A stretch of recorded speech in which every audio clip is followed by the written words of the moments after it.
All right. We have made some decisions, and you all are going to feel every single one of them. Let's go, God damn it.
I can't do it. We'll do it live. Do it live!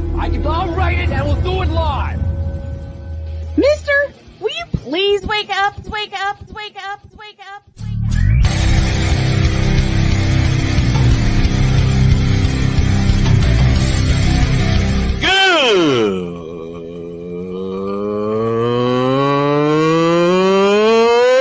Good morning.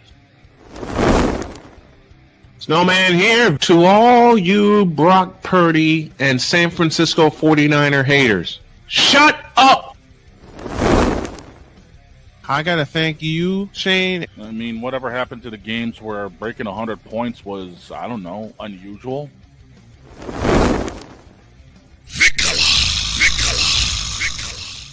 There was one word to sum up the All-Star weekend. Trays. Cause we take this job so serious. Splash Brothers, yes. Ray Allen, replace him with Steve Kerr. Reggie Miller, yeah.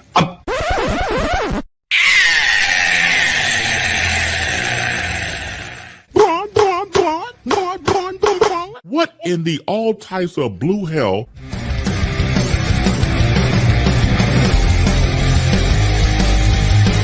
Oh yeah! Let's get it! All Look at right. this thing. Good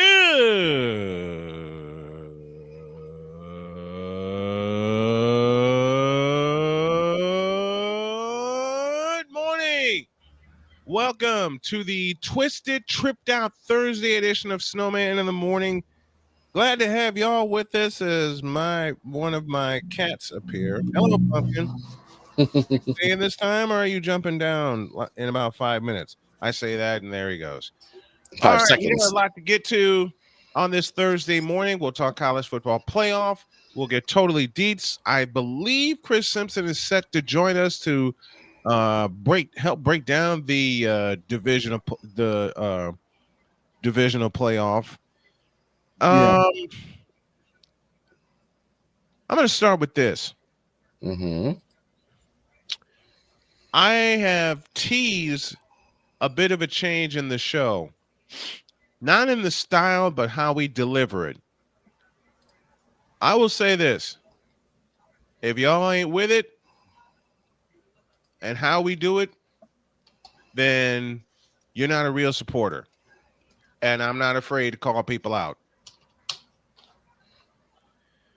So, here we go. I have one message about the NBA. It sucks. Blows. You're not wrong. Put my eye on a game. I can't tell you in how long. On a full game since the 22 finals. Mm-hmm. I'm being totally serious. It's like you said, dog, in the opening. Whatever happened to the games where breaking 100 points was unusual? Whatever happened to the games where teams actually, I don't know, play defense? Defense, what's that? We don't get paid to play defense. What's that? Hi. He's back. When did you all's divorce? Even though we still have our favorite teams, and in my case, favorite broadcasters. Y'all know one of them, Bill Schoening from the Spurs. Mm-hmm. When did you all's divorce begin? I'll start with you, Big Dog. When did your divorce begin? 2016, 2017, the year of the Really? gifted. Mm-hmm. The year of the gifted. That was mine too. 2015, 2016? Yeah. That was mine too. That was when, and actually, so man, you and I did a full-on sports section underground right after that. Yeah. Because June 20th, 2016. When you talk about basically a gift wrap championship, man. Yep. If people did not believe that there was some type of hidden hand, even though it's not always there, but there's some type of hidden hand in the NBA finals, that one showed it right there. That made it apparent. I mean,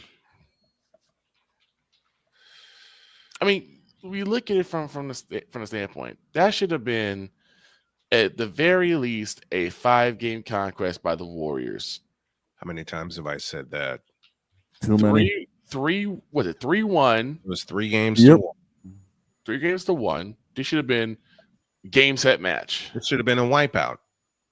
Yeah. All of a sudden, it should have been a 5-game wipeout. All of a sudden, Draymond Green gets suspended, which should have been well before this. Should have been the West Finals. Mm-hmm. Then, for some odd reason, they get mad at Steph Curry and decide to give him said to kick him out. Game 6. And the Warriors were in that game. I don't care what anybody says. Game 6, the Warriors were in that game. But unfortunately, it was in Cleveland. Mm-hmm. You know the rest. Yeah. Yeah, pretty much. And even Steph's wife called it out. But guess what happened? They shut her up quick. Oh yeah. They made her back down.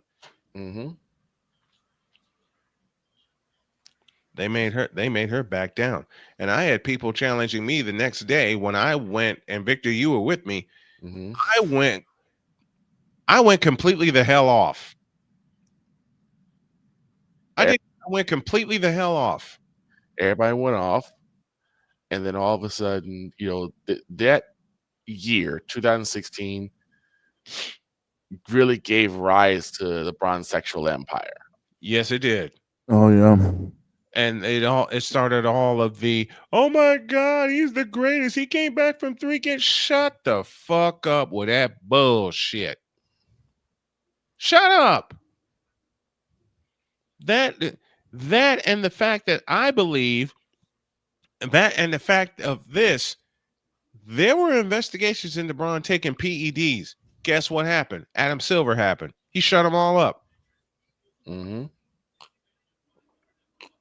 Before we get too far out of the way, first hour brought to you by Invader Coffee, fuel for the fearless. Thank you. You're welcome. Thank you very much. I got to make sure I keep that in the lineup, because what we're also doing is I'm doing a full breakdown when the breaks are. Dog's going to chart the breaks. Victor's going to keep the time for me. All that good stuff. But back to business. The way the NBA is now blows. Yeah, it does, and that's the unfortunate thing. Cole said it best. It's a 10-wing league. It's a 10-wing league. That's exactly what it is. And then it gave rise to the term hater, because after that, oh my God, all the bronze sexuals. Jesus. Oh, don't hate, congratulate. Just let it go. Stop being hate. Kiss my fat ass with that. Stop being haters. Stop being haters. Stop being haters. Well, stop letting LeBron do shit that he knows he ain't supposed to do. Okay? How about telling LeBron to go take a hike, to go retire and be done with it? How about that? They're not the doing reason that. the NBA has sucked. There you go. Yes, LeBron, it is you. It has been you. It will be you forever and ever until your ass decides to walk the fuck away. And I mean every word of that. He has held this league hostage for far too long. Yep. Which leads to this. This has been yet another Beating a Dead Horse presentation. And then you got morons like Nick Wrong continuously singing the praises of LeBron. Which unfortunately leads to a lot of these. And he's the main one. Oh, yeah. I remember talking with a friend of mine when we were watching some of the something between Chris Broussard and Nick Wrong, how they go at it. And my friend said, either Nick Wright has a tremendous hatred for Michael Jordan, or he's got a love for LeBron like you have for Dr. K. Bruh. I'm thinking it's one of the option two. C. Both. Because it is so weird for a person to continuously keep trying to go against what we all know to be true. Well, unfortunately, the one thing that the LeBron sexuals lack is common sense. Not to mention knowledge. And of course, Nick Wrong isn't just wrong about Bron. He's wrong about a lot of things. What we talked about yesterday, the fact that he even thinks that Randy Moss, who's a great wide receiver, don't get it twisted. I love Randy Moss. Don't get it twisted. I love Randy Moss. Randy Moss, to me, is one of, listen to me carefully, y'all. One of the greatest. Okay? One of the greatest. I will never, ever, ever question the skill and the nerve of Randy Moss. Right. But to say he had a peak longer than Jerry Rice? Or peak better. Not longer, better. Because the thing is, he can't argue longevity. Give me this. Stop it. Get some help. That's the LeBron Jordan argument in a nutshell. Okay?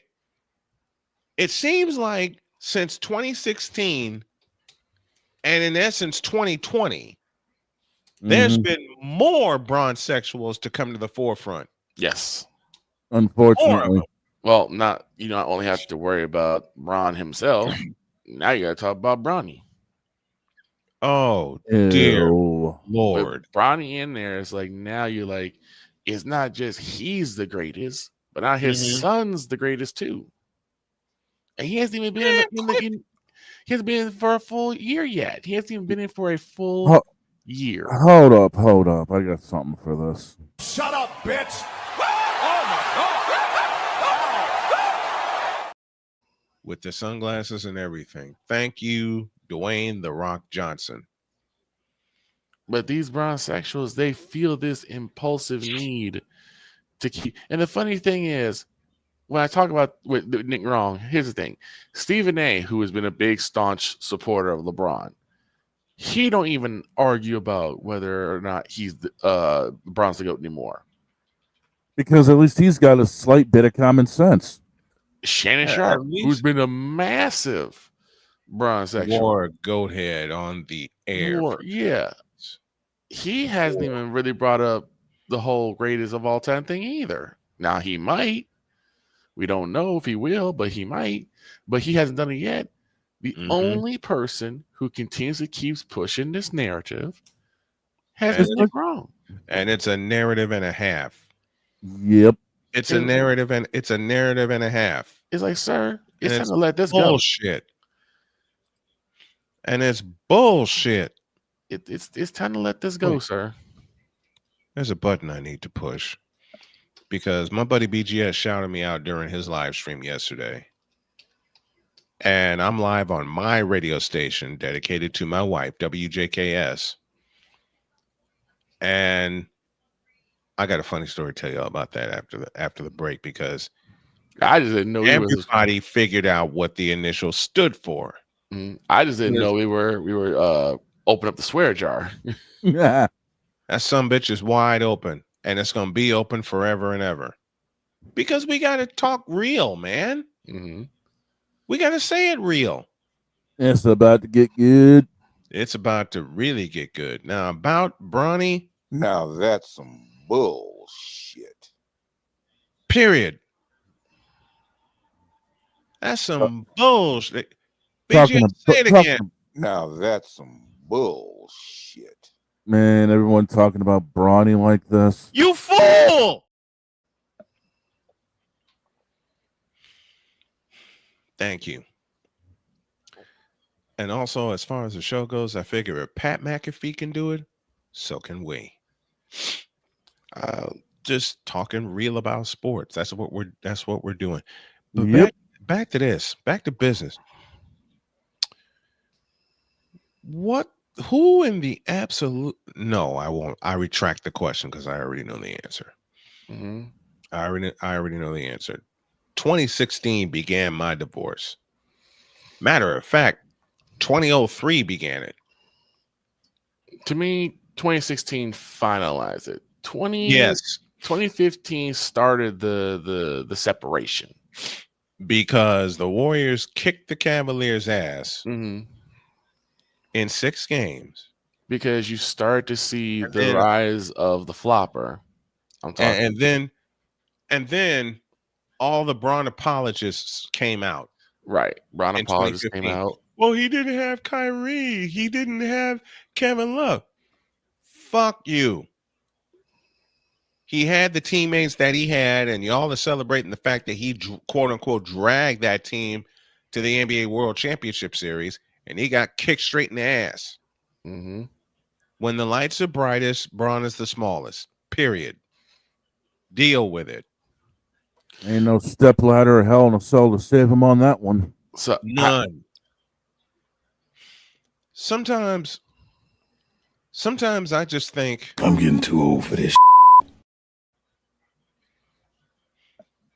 I am. I think we all feel that way. But it wasn't just Bron that started this. You gotta look at the Brooklyn mess and what that became. Oh God! Plus, the moment they moved to Brooklyn into their shiny new arena, what have they done? Since we're talking NBA, let's get it all out there. What have the Nets done since they moved to Brooklyn? Not a doggone thing. Nope. Big old goose egg on that one. Matter of fact, I have a question for that. How do you fuck that up? How do you fuck that up? You let Jay-Z be a part of it. That's how you fuck it up. Jay-Z is a great businessman, but the thing is, you're talking about taking a guy who made his money in the music world, and this is one thing I've also had issues with.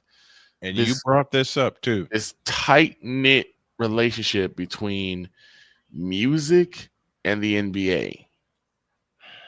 More so like hip-hop music. And I have no problem with it because hip-hop music has always had that from when Curtis Blow made a song about basketball. Mm-hmm. But at the same time, when they start putting their hands in the pie. The great Curtis Blow made a song about basketball and made basketball cool. Yeah. Well, and he made that in the 80s, and basketball was already cool. Mm-hmm. All right. You had Magic Johnson, you had Larry Bird, Michael Jordan was just on the rise.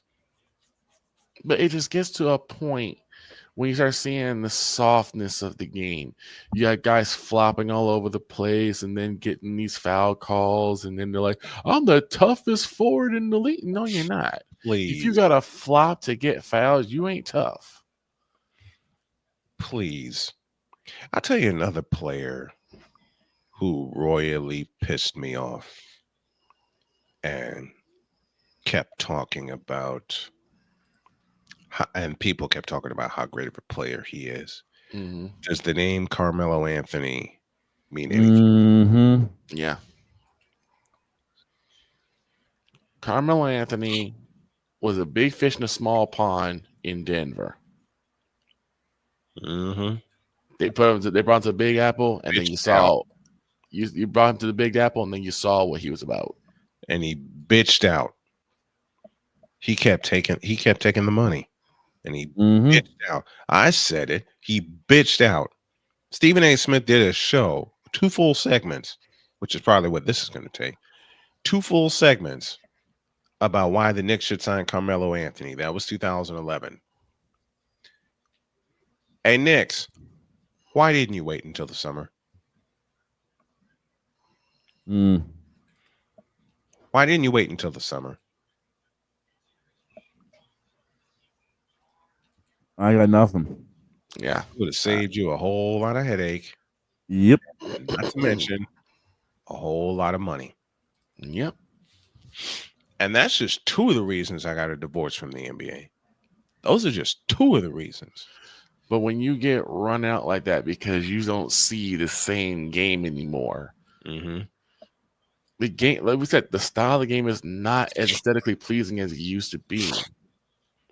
No, it's not. That's the big thing is its gameplay has changed in a big way. It has. I mean, if you know how to utilize a certain thing, that's one thing. But when you're jacking up 50, 63s and that's not your DNA, come on now. Right. When it's not your identity. When you talk about identities, what made the Bad Boy Pistons so popular? They played rough in the paint. Exactly.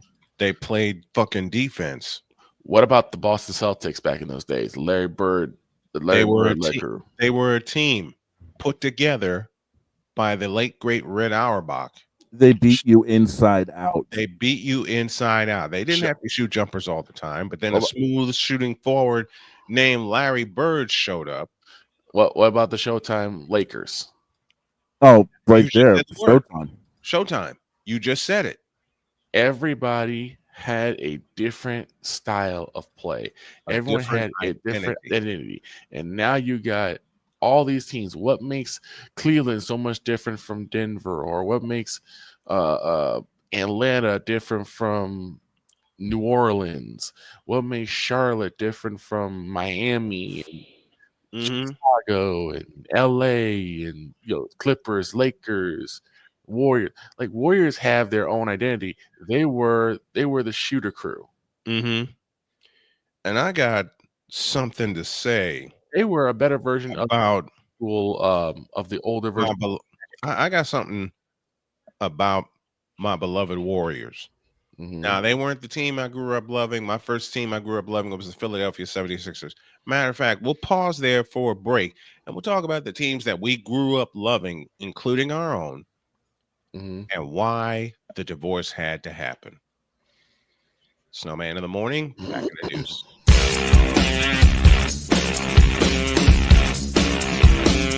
This is Snowman in the morning.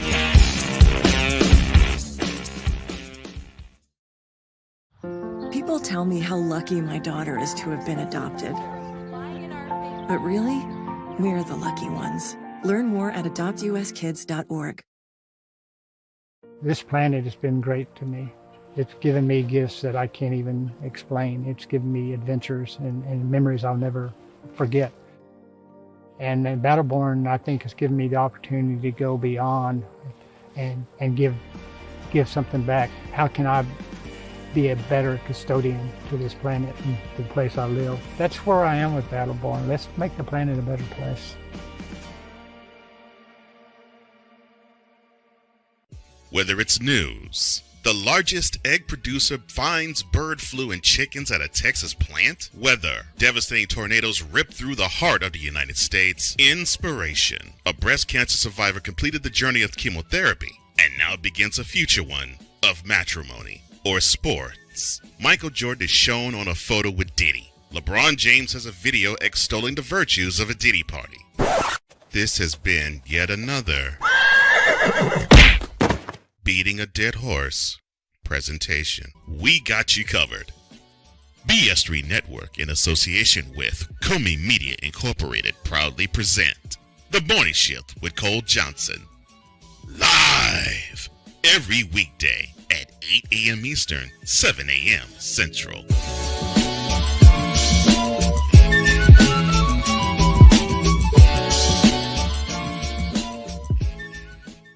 Here's Here's an important message from the Diabetes Solution Center. Do you like pricking your fingers to test your blood sugar levels? No one does, but it's important to maintain your health. And now, by wearing a small remote device called a continuous glucose monitor, or CGM, you don't need to prick your fingers anymore. It's easy to use and helps you make more accurate diabetes treatment decisions. If you are testing your blood sugar 3 or more times daily, injecting insulin, or using an insulin pump, call the Diabetes Solution Center right now. And if you have Medicare or most major insurance coverage, you may be able to get a new CGM at little to no out-of-pocket cost. Shipping is free, and we'll even bill your insurance company for you. If you are testing your blood sugar 3 or more times daily, injecting insulin, or using an insulin pump, call the Diabetes Solution Center right now to learn how to end the painful finger sticks and get your own continuous glucose monitor, or CGM, at little to no out-of-pocket cost.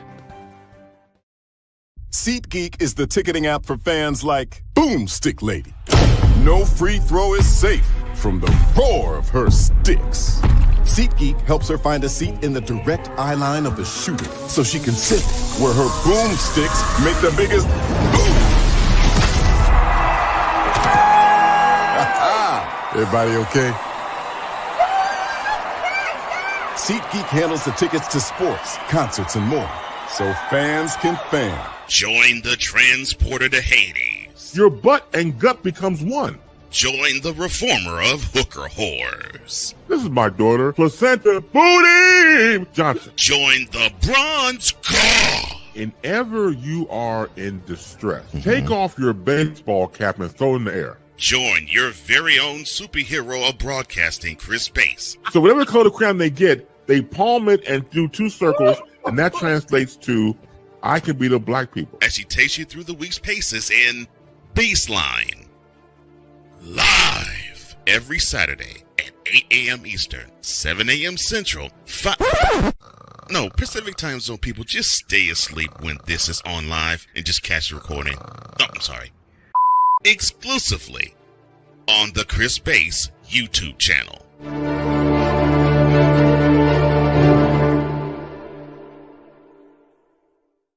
Mister, how do you operate this Twitter thing or this Instagram thing or whatever the heck? You're supposed to know all this stuff. Anyway, welcome back to the show. The true fans will come, and I know I know they will, and they're going to start coming today. Back here on Snowman in the Morning, got the big dog and Vicalar with us. We're talking about our divorce from watching full-time NBA games, and we're talking. And Victor, you talked about it earlier. The identity of teams, even the ones that didn't win championships, identity of dynasties. Okay, one of my favorite teams that never won, that I don't think ever won a chip, was Charlotte. Yeah, Larry Johnson, Muggsy Bogues, Alonzo Mourning, Bobby Phillips. Yes. They may not win champions, but God, they had a great style. I love the handles of Muggsy Bogues, and then you had the power of Larry Johnson and that intensity. You just had Alonzo Mourning, who just brutalized people. Yes. And you had bruisers. That's something that we're missing. Bruisers.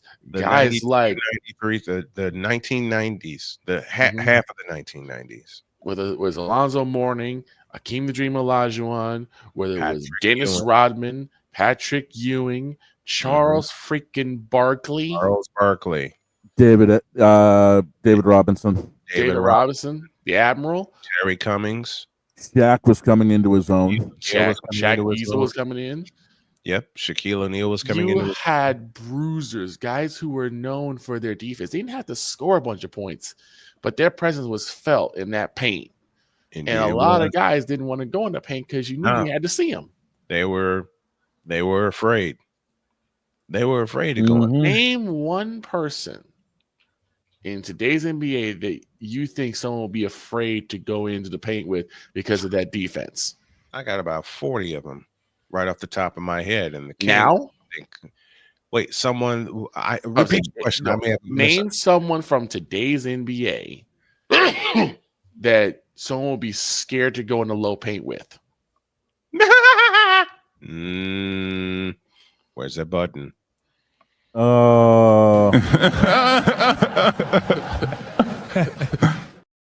Yep. I thought so. Yep. There is no one in there that's scared of anybody. Mm-hmm. They'd beat them up.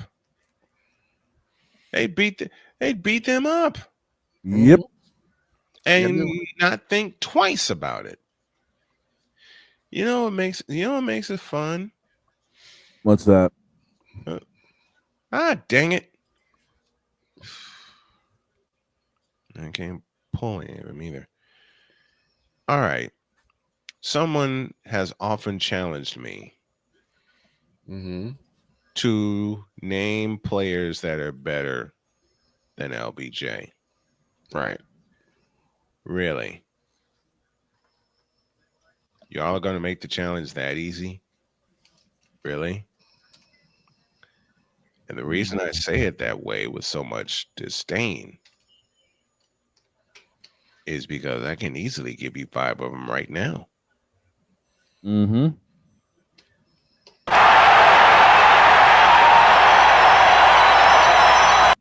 That's not the way it goes. Pierce. There we go. At center from North Carolina, number 14, Sam Perkins. At forward from Trinity, number 40, Sean Kemp. And at forward from Alabama, number 31, Derek McKee.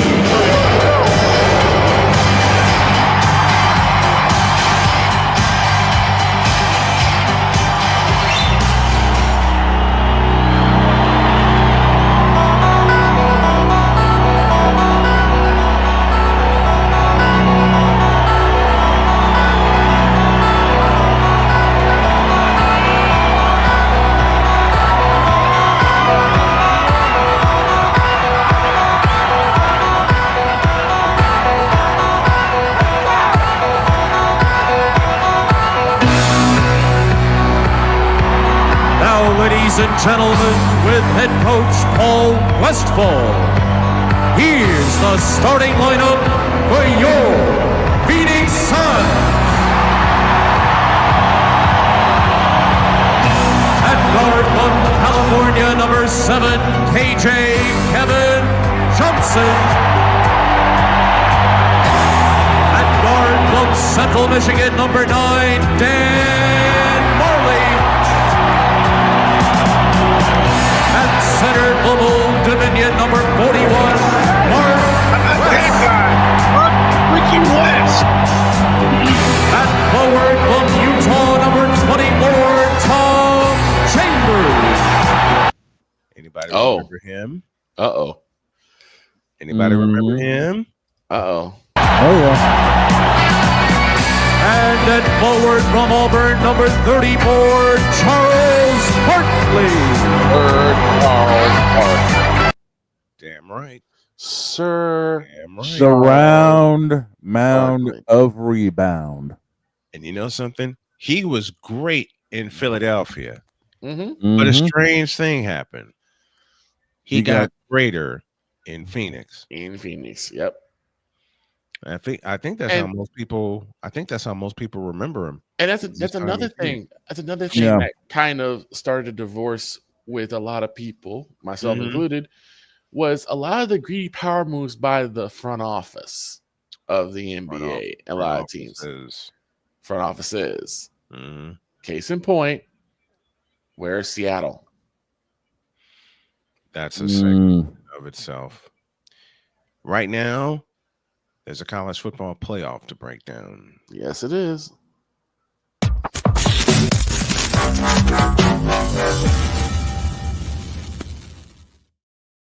Simpsons Football Chatter has returned, and here's Chris. How are you, brother? I'm doing good. How you doing? I'm doing good, guys. How you guys doing?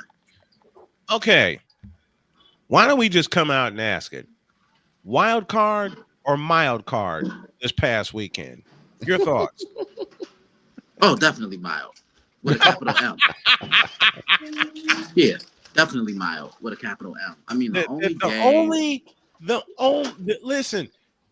only game that mattered was the last one on Sunday. Yeah. Mm-hmm. Not even the Monday night game gave a damn. Yeah. Nope. Like I said before, one team was vying for a spot in the playoffs.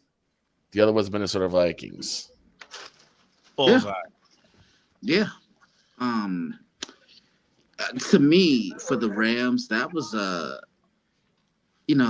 was a win that I think lifted an entire state's spirits with everything that's going on in California. And I think, I say this on behalf of all of us, we send our best to those impacted by the wildfires in California. But the Rams, look, I've been kind of high on them. Sean McVay is a top 5 coach in the league. Agreed. Defensively, they're young, they play for one another, and we knew it would be tough replacing an Aaron Donald, the greatest defensive tackle ever. But it's been a collective effort. They have a ton of talent across the board, and offensively, you don't put pressure on Matthew Stafford. He does exactly what he did on Monday night. He will pick you apart. Yep, he does the Drew Brees things. He will slice you. He will slice you to pieces. He does what Drew Brees do. And the thing that got me was the fact that all the Minnesota meatheads were sitting there saying, this is our time. We have to take it over. And it's like, you got your ass beat by the Lions. Mm-hmm. And then on the final regular season game of the year. And now you're like, we're gonna go ahead and take down the Rams, and with all they have to play for. And you play like you don't even know how to get a first down. I mean, I put this question out there yesterday, even though I wasn't here. How big does that Detroit, Minnesota regular season finale loom now? And Minnesota got socked in the mouth. Chris? Yeah, I mean, you can't take anything over when you score 18 points total in 2 games. Let's just, call it what it is. 9 points, 2 games.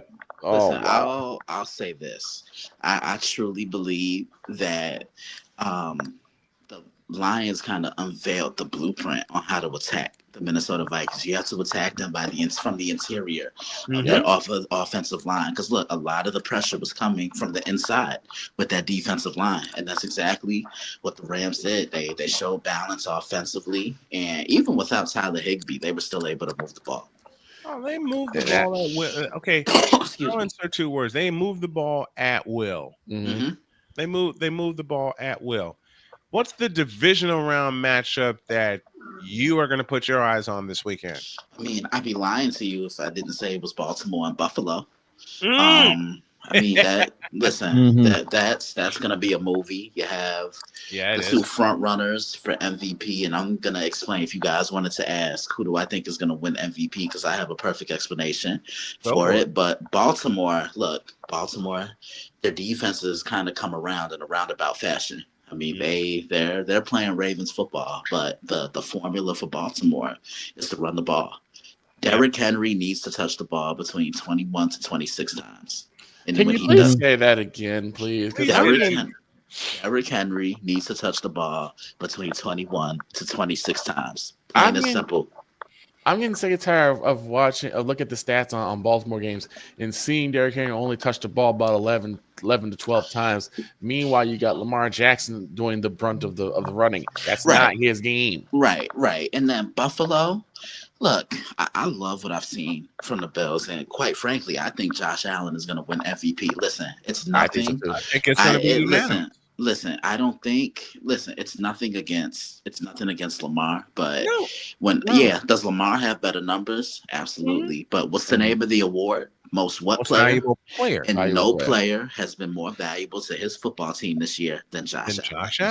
Josh Allen doesn't play. Josh Allen doesn't play. You don't see the Bills going. Yeah, because think about it. He lost Stephon Diggs. He lost Gabe Davis, and they were still able to do what they do. So he really didn't have a true number 1 wide receiver this year.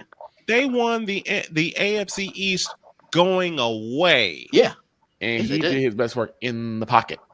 Yeah. They won the AFC East I think they won it by 5 games. Yeah, something like that. Yeah. Division, they clinched that division right after Thanksgiving. Yeah. Yeah. Everybody wants to play. Everybody wants to say, "Oh, it's because of the division. The weak teams in it." Look, you play who you're scheduled to play. And I'll say this too.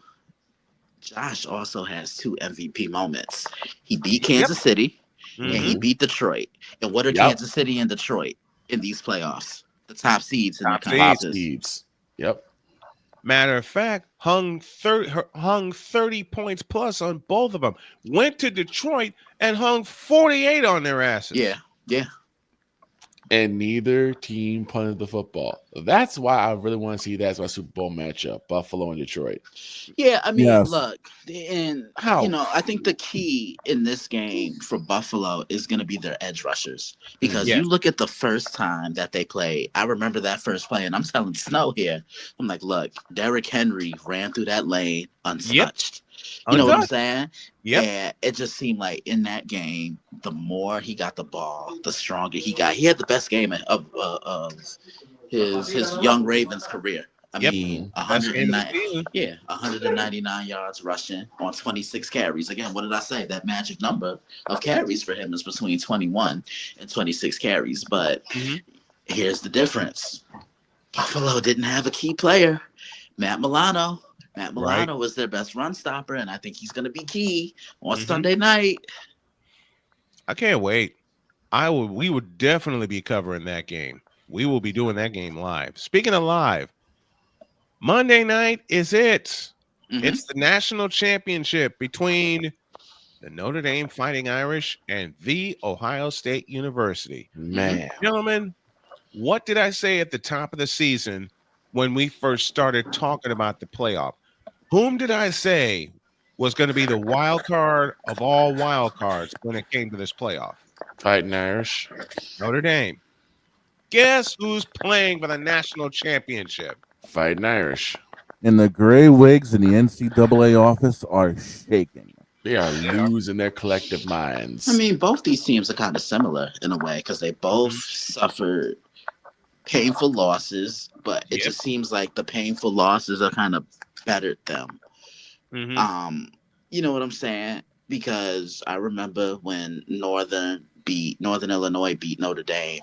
Ever since then, Notre Dame has just been clicking on all cylinders. And then Ohio State losing that game to Michigan, and Ohio State has just been playing ungodly football. They've been playing mad. All right. They've been playing angry. Yeah, they really have. And I mean, Ohio, it's contrasting styles of football. Notre Dame is more of a team that wants to bully you. They want to play at the line of scrimmage. They want to impose their will by using ball control. Whereas Ohio State has the best trio of wide receivers in the country. Cardell Tate, Emeka Egbuka, and of course Jeremiah Smith. I think Emeka Egbuka is the most important player to this puzzle. Because but I think the key matchup in this one is Benjamin Morrison, who I think is the best all-around defensive back in college football, going up against Jeremiah Smith. That's going to be a movie. Yep, they got to turn Jeremiah Smith loose. Yeah, they do, because they didn't in the Cotton Bowl. But did they really need him? Because they were still effective nonetheless. And then Jack Sawyer. So far with the play of the playoffs, as Texas was going in to tie, Jack Sawyer had none of it. And a lot of the favorites got booted quick. Yeah, they did. The top 4 seeds got knocked in the mouth. Because did you ever think that Georgia wouldn't be here? Well, Notre Dame beat Georgia at their own game. We're going to show up. Yeah, they bullied them. And Georgia's philosophy is, okay, you can move the ball up and down the field on us. But once we get in that red zone, that's when we're going to turn it up and we're going to kick you in the teeth. And that's exactly what Notre Dame did against Georgia. And held Georgia to 10 points. In 2 losses for Georgia this year, they scored a grand total of 20 points. Yeah. Yeah, they did. I mean, to be honest, I thought they should have lost to Texas. Texas gave them that game in the SEC Man, championship. Texas should have been the SEC champions. Yeah, I agree. Texas should have been the SEC champions, but in both games against Georgia, the first one Chris and I did, and I'm very proud of you, brother, for hanging with me that night. Mm-hmm. What did I say after the first quarter? A touchdown is going to lift the lid off this game. Yeah. Georgia scored first, and it was adios. Yeah, and then you just never know which version of Quinn Ewers you're going to get. Right. So it's Notre Dame, it's Ohio State for all the marbles on Monday. And let's get our predictions in right now. Our picks are brought to you by Wanna Parlay, the world's richest parlay. We'll start with our guests. It's Notre Dame and Ohio State. Monday night, 7:30 is the kickoff time. Yours truly, Brian Snow, will have the call on Snowman Sportsnet. And Chris Simpson says, I like Ohio State. They're going to cap this off. They played the best out of everyone in this tourney. Started with Tennessee. They really dominated against Oregon and then imposed their will against Texas. I think they're going to do the same against Notre Dame. I just don't think Notre Dame has the firepower to keep up with Ohio State. all right, let's go to Victor. Victor says, I'm going to go the other way. I think Notre Dame has some of the offensive weapons, but I think that defense is going to really step up and take it to a different level. So right. I'm going with Irish. All right, big dog, what you got for me? Well, I'm looking at the line right now. Ohio State's currently favored by 8. The over-under's at 45.5. Notre Dame has only been favored in their matchups by scant margins, whereas Ohio State's been favored by monstrous amounts. I got Notre Dame pulling the upset here. I mean, the run game's just that much better. That's the way I'm going. I am going with Notre Dame to pull the upset and cap off this season. And Chris said it best. To cap off this season, Notre Dame has not lost since they lost by 2 at home to Northern Illinois. And except for 2 games during this run, every win has been by double digits. Now, will this be by double digits? No, not in the league. You're talking about one of the top 5 defenses in the nation in Ohio State. I got to go with Notre Dame.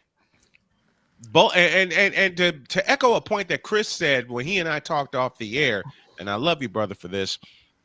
You're talking about 2 teams that are both playing with house money and hot hands. Mm-hmm. Mm-hmm. This is going to be a good one. As I mentioned, yours truly will have the call beginning at 7. No, we're going at 6:30 with an hour-long pregame show. I think it's going to end up with a walk-off. I think that way too. And I wouldn't be either way. I wouldn't be surprised. Same. I would not be surprised. But it's going to be a hell of a game, and I can't wait.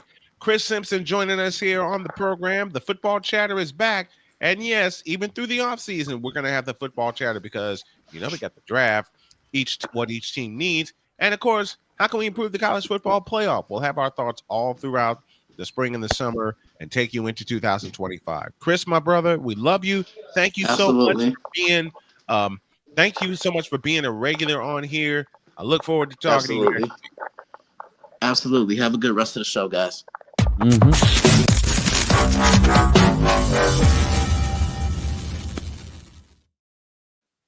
Notre Dame and Ohio State is going to be at Donnybrook in Atlanta.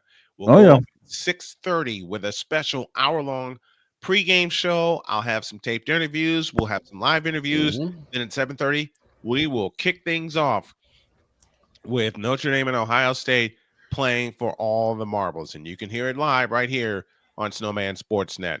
Welcome to the folks on millions.co that are tuning us in this morning. Thank you very much for hanging with us. And we thank you. We thank you guys for hanging with us as well. To a break, and when we come back, we'll continue our discussion of why we divorced ourselves from the NBA. Back in a minute.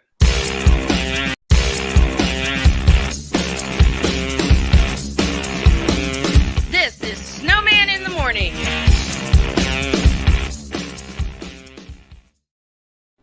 Are you ready to upgrade your coffee game?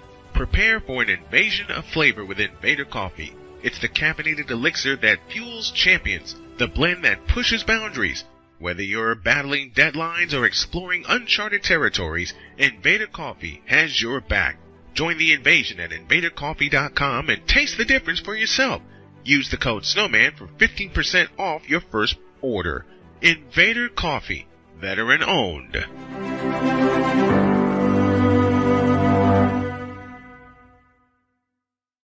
One of the great things about ordering meals from Mother of Macros is that you can do it from the comfort of your own home. Click the national or local delivery link to access the menu, and we'll ship the meals right to your door. We understand you won't always have time to plan, shop, prepare, and cook to provide healthy nutrition for your family, so the process is simple and saves you hours. We know you're busy, so our meals are professionally prepared and packaged. You only need to heat them up and enjoy. We provide macro-balanced, delicious meals chock full of fresh, local ingredients with none of the stuff you don't want to eat. Plus, our menu changes every week, keeping your taste buds wanting more.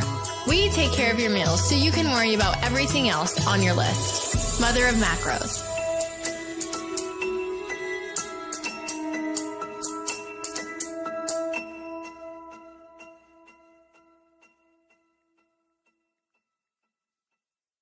SeatGeek is the ticketing app for fans like the High Five Strangers guy.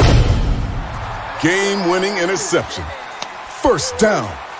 Just a nice, solid tackle. If you're in arm's length, you will be swapping skin with this extrovert. You see, he knows SeatGeek got him a great deal on tickets, so he can focus on what he does best, smacking palms.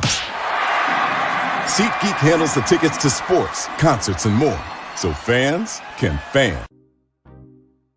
Quinn. Moment of clarity. I haven't watched BET in years. KP. Drake needs to come back with another triple platinum album. E Digger.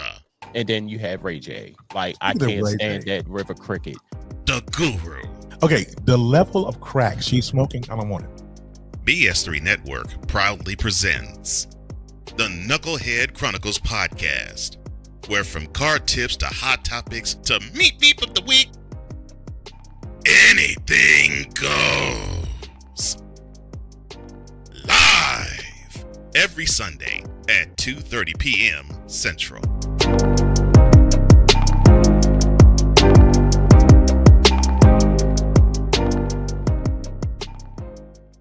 During bad weather, driving can become downright dangerous. What's your emergency, please? Trust Battle Vision Storm, the revolutionary glare reduction glasses that turn your sight bright during bad weather at night or during the day.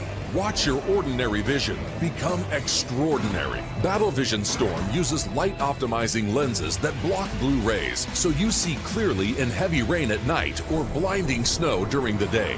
Heavy rain, snow, sleet, or fog can make it impossible to drive. Not with Battle Vision Storm. Get your Battle Vision Storm for only $19.99. But wait, due to rising costs and supply chain shortages, this may be your last chance to get your very own at this low price. There is a strict limit of 4 Battle Vision Storm per order while supplies last. Don't wait. Order now. Call 1-800-483-6319 or visit battlevisionstorm.com. So call 1-800-483-6319 now. Mister? How do you operate this Twitter thing or this Instagram thing or whatever the heck? You're supposed to know all this stuff.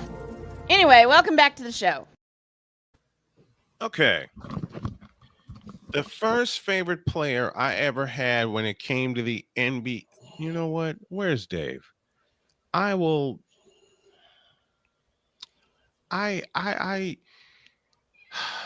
Yes, Pumpkin, I hear you. He was y'all missed it. He was meowing all through the commercial.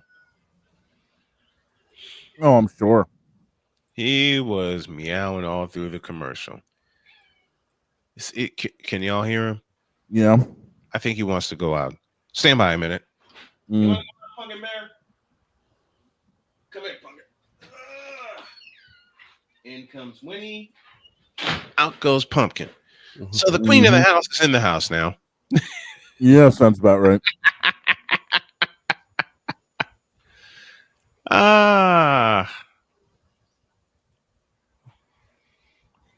Pumpkin jumps out, Winnie jumps in. Mm-hmm. That's about how it goes when you have pets as crazy as mine. Yeah, true. When you have pets as crazy as mine, it just seems to happen that way. But here was my first ever favorite player. Dang it!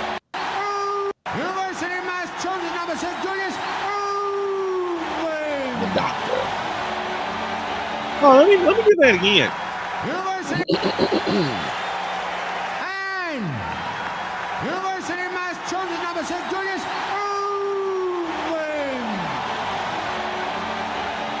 The Doctor. Mm-hmm. Irving just captivated me. Yep. My mom, bless her heart and rest her soul, was a Laker fan in the 80s. Why? Magic Johnson, Abdul Jabbar, those guys, the Showtime Lakers. She loved the Showtime Lakers, and I dig it because we had a rivalry. 2 out of 3 years, it was the Lakers and Sixers in the World Championship Series. Matter of fact, 3 out of 4, 80, 82, and 83. 81 was Boston and Houston, and Boston won that in 6 games. And his familiar name for Shane, because he talks about him, Cedric Cornbread Maxwell was the most valuable player in the series. Julius Erving, Magic Johnson, and that bunch started it for me. Right. Well, it stayed that way. For a while. It stayed that way for a while. Loved watching Julius Erving play. All right. Love watching Julius Erving play. People don't understand how much I loved watching the Doctor play. He had a slick style to him. He did. Here's the thing. I didn't get a chance to watch Irvin in his heyday. I didn't get a chance to watch Dr. J because I was born in '83. So I didn't get a chance to really watch Dr. J's heyday. And there's times where you know what, you just missed out. And I understand that. Yeah. You know, because even if I watch some of the stuff from YouTube, it doesn't encapsulate all that emotion you feel when you see him alive. It doesn't it doesn't do it justice. And the same thing happens with Jordan. If you didn't see Jordan play in his heyday, unfortunately, you missed out. Yep. Speaking of which, like I said, Julius Erving was my guy. All right. Then I fell in love with Magic Johnson and the Showtime Lakers. And then this happened.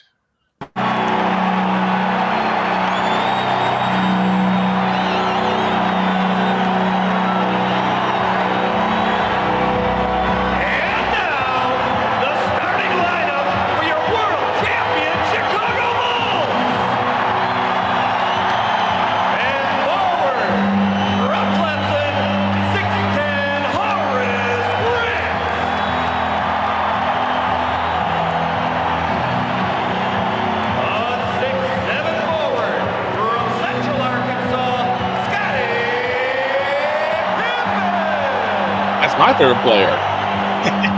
Scottie Pippen. Hall of Famer. Scottie Pippen.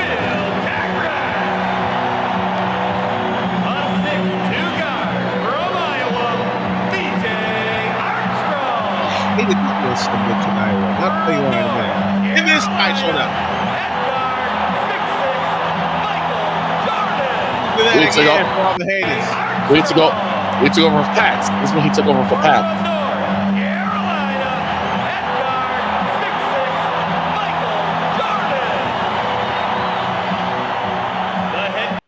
It's like Cole said. Chicago Stadium was louder than shit anyway. Yep. They took over for Pax. That's when BJ took over for Pax. This is what, 92, Pax was 93?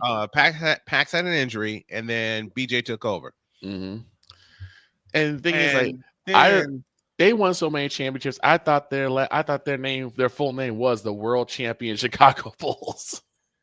Ray Clay, who is a very dear friend of mine, kept introducing them that way, and I thought, okay, that's it. That's the name. They were the dynasty. They were the dynasty of the '90s. Oh my God! They were the dynasty of the '90s. Anybody that thinks Michael Jordan didn't play against great competition, y'all are stupid. Okay, you touched a very sore topic. Let's go. Let's get it. Because this is the biggest thing that the bronze sexuals will say. Well, Jordan didn't have any competition. He just went against milkmen and garbage men and janitors, and there was no one of real talent. I'm like, are you? Fuck. In a world where partial greatness is celebrated and total greatness is shunned, there stands to be a figure on the lips of those who love him and those who hate him.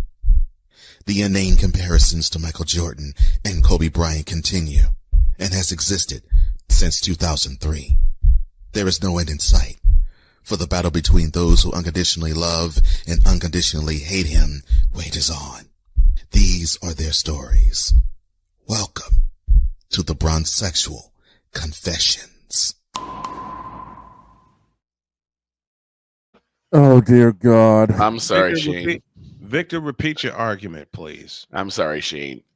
I hear from Bronzexuals all the time about how Jordan didn't really have any talent that was going against him. He didn't have any competition. It was just milkmen, and it was all janitors, and it was all garbage men. Like they weren't really full on basketball players. Like, give me this button right here. BGS, say it. Now that's some bullshit. So that's because these stupid motherfuckers did not watch the NBA in its heyday. I mean, well, let me put it another way. They watched the NBA in their heyday, but they hated it because there was actual competition. So you're telling me Hakeem Olajuwon wasn't talented? You telling me Patrick Ewing, whom I love, that my first favorite college basketball player was Patrick Ewing. Guess who the second one was? Jordan. MJ. Isaiah Thomas? Because they met that night on March 29th, 1982, my first ever national championship that I watched. Isaiah Thomas, anyone? Isaiah Thomas, Joe Dumars, Larry Bird, Chief Parrish, Kevin McHale, anyone? Bill Laimbeer, Anthony Mason. I think I figured out what the problem is with all these Charles Oakley. I figured out the problem here. This moment of Bronzexual stupidity is brought to you by Hooked on Bronix.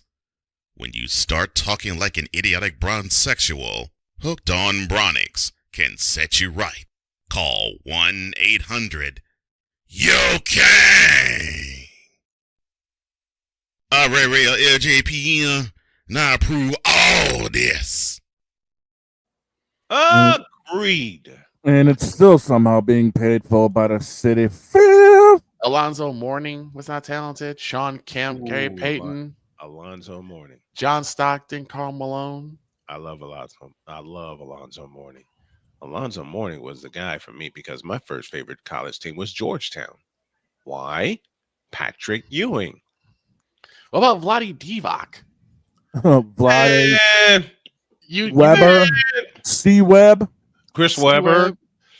Yep. Latrell Sprewell. Jerry Stackhouse. Mike Bibby. Clyde the Glide Drexler. Terry Porter. Jerome Kersey. You mean all those guys didn't work hard? You mean those guys are not talented? We know they are. It's these Bronzexuals that don't know talent. Okay.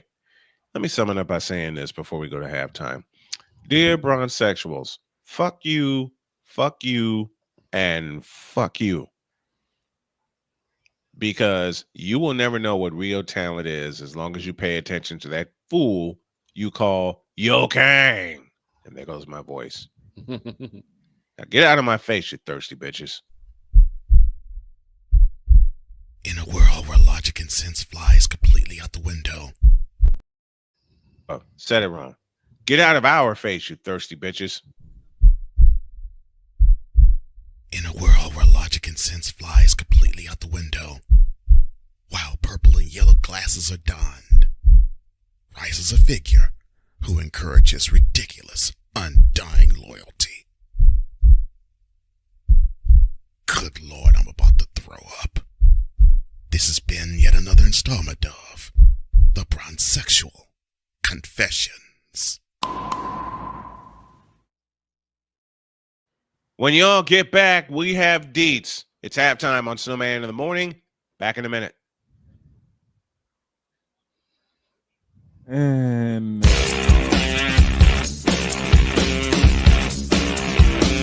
This is Snowman in the Morning.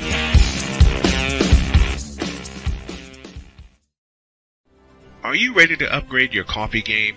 Prepare for an invasion of flavor with Invader Coffee. It's the caffeinated elixir that fuels champions, the blend that pushes boundaries. Whether you're battling deadlines or exploring uncharted territories, Invader Coffee has your back. Join the invasion at invadercoffee.com and taste the difference for yourself. Use the code SNOWMAN for 15% off your first order. Invader Coffee, veteran owned.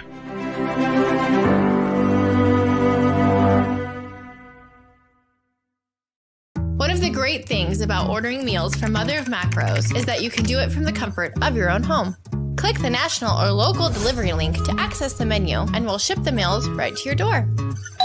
We understand you won't always have time to plan, shop, prepare, and cook to provide healthy nutrition for your family, so the process is simple and saves you hours. We know you're busy, so our meals are professionally prepared and packaged. You only need to heat them up and enjoy. We provide macro-balanced, delicious meals chock full of fresh, local ingredients with none of the stuff you don't want to eat. Plus, our menu changes every week, keeping your taste buds wanting more. We take care of your meals so you can worry about everything else on your list. Mother of Macros.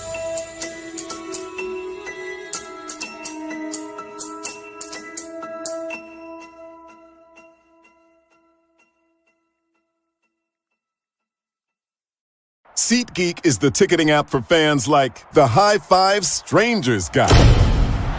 Game-winning interception. First down. Just a nice, solid tackle. If you're in arm's length, you will be swapping skin with this extrovert. You see, he knows SeatGeek got him a great deal on tickets, so he can focus on what he does best, smacking palms. SeatGeek handles the tickets to sports, concerts, and more, so fans can fan. Quinn. Moment of clarity. I haven't watched BT in years. KP. Drake needs to come back with another triple platinum album. E Digger.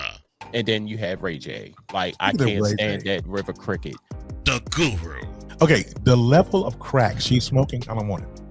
BS3 Network proudly presents the Knucklehead Chronicles podcast, where from card tips to hot topics to meet beep of the week, anything goes. Live every Sunday at 2:30 p.m. Central.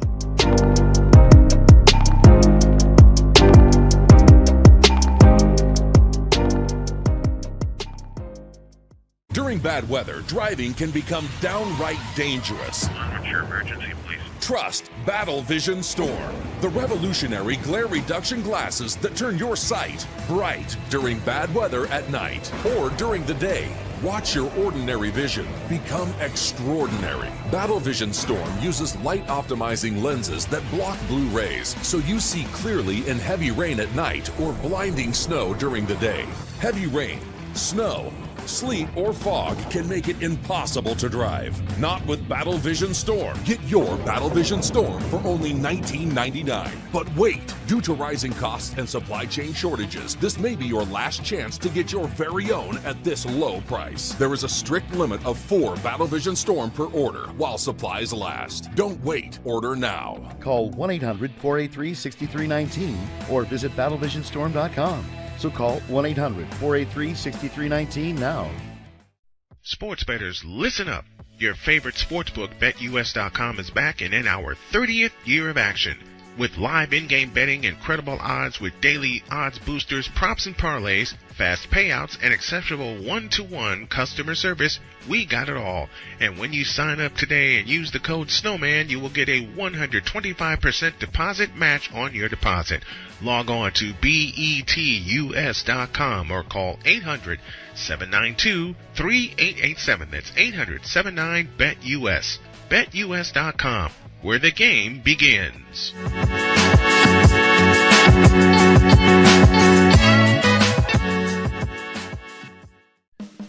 Attention sports fans, looking for the ultimate gear and apparel to show your team pride? Look no further than Fanatics, the #1 destination for sports enthusiasts. Visit snowmanmultimediasports.com today and shop a wide selection of officially licensed merchandise from your favorite teams and players. From jerseys to hats to accessories to collectibles, Fanatics has it all. Don't miss out on the chance to elevate your game day experience. Head over to snowmanmultimediasports.com/fanatics and gear up like a true fan with Fanatics. Officially licensed everything.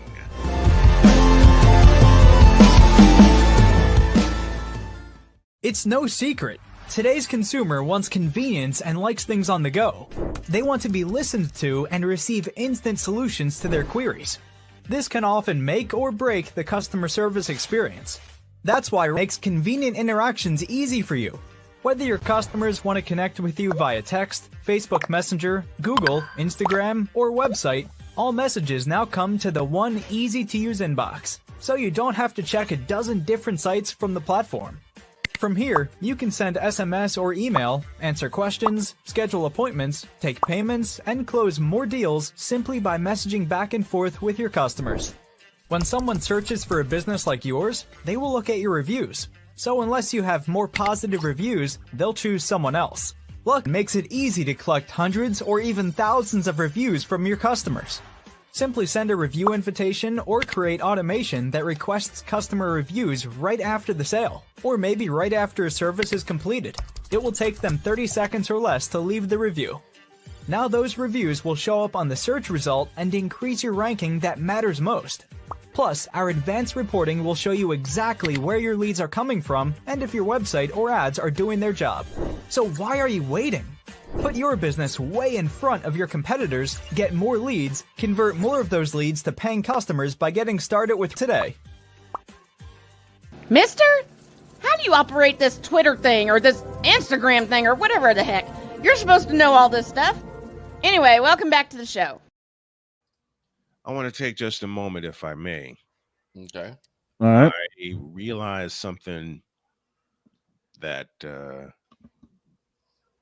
somehow my wife pulled out of me. Mm-hmm. I had been living in fear for the past 3 years. Fear that I'd never get my legs back. Fear that I'll never be the same person I was before surgery. Fear that I'd never be the same person I was before I got cancer. Now, when I said everything is on the table, and I was talking to my buddy Michael Doherty, who's going to be one of our betting partners in the future, I'm not swearing just to be swearing. In fact, I was brought up when I do a radio show, you don't swear. Right. But then Pat McAfee showed up. Is it going to be a transition? I say probably not. But when subjects get heated, I will let loose. We will continue to bring you the absolute best of what's going on, and we will offer our opinions as such. But our opinions are going to be even more real than they were before. Anyway, my wife made me realize I was living in fear about a lot of things. She knew it before I even said it yesterday. And I'm sitting here at my desk trying to, well, here's what brought everything on. I had a person who was supposed to help me get my website done and blow it up and get people to tune in and everything. When I told him everything that was going on with me health-wise, he gave me this message, and I quote, "I'm going to step away for now and say good luck with things." In 4 words, that pissed me off. But it also made me weep. I was carrying such a burden and trusting the wrong people. And my circle just got one person smaller when I blocked his ass. And all I got to say is don't come running around when we take off. And we're going to take off this year. Not just the shows, but the network as well. All of our networks.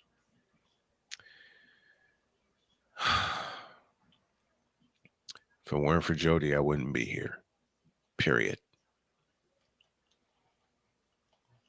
I've had someone ask me, why do you mention your wife so much? That's why. 3 different times she saved me from death. And the first time was the biggest one. Because, and Dog will tell you, and Victor will tell you, and I'm not afraid to let this out. I was living in Michigan City at the time, and I was homeless. I was staying at the Salvation Army. You know, my wife will just put her arms around me and say, you're sharing too much. And in business, she's true, but this is personal to me. I was living in Michigan City, and I was homeless, and I had a ton of caffeine every day because I was staying at I was at Starbucks for most of the day. Or I'd find my way down to Panera. I thought that was it for me. I really did. I thought, why am I here? What the hell am I doing? And I hadn't done a show in like 3 months because of the situation I went through in Dayton, Ohio. And I'll talk about that personal situation on Patreon. I didn't know what to do. I was so close to that cliff, and I was about to step over that cliff. I was, man. I was about to step over that cliff and like, fuck it. No one wants me here. No one cares. That's when I got the first message from her. And when I tell you that in my heart, she raced the clock and saved my life, I mean every minute of that. I mean every word of that. I beg your pardon. I mean every single word of that.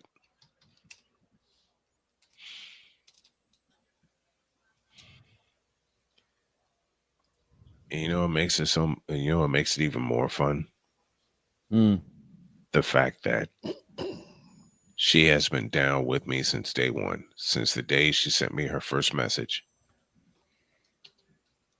And the first day I called her and put the phone in my ear and did a play-by-play sequence. And it was just so unique. And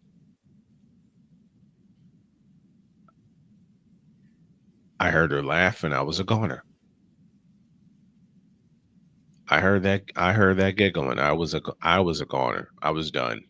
I was flipped over head over heels in love with Jody K. Got hit with a Holyfield haymaker after that giggle. Dude. I'm done. Dude. I go to sleep now. I mean, she knocked me off my feet. And I'm not saying that just to be saying that. I mean every word of that. She knocked me sideways. She truly, truly knocked me sideways.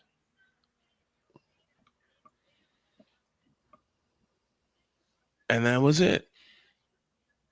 First time I met her, that was it. You know, I found that most people don't like talking publicly about their spouse, and I understand why. I'm not one of those people. Mm-hmm. I will share any and everything funny about me and Jody in a heartbeat.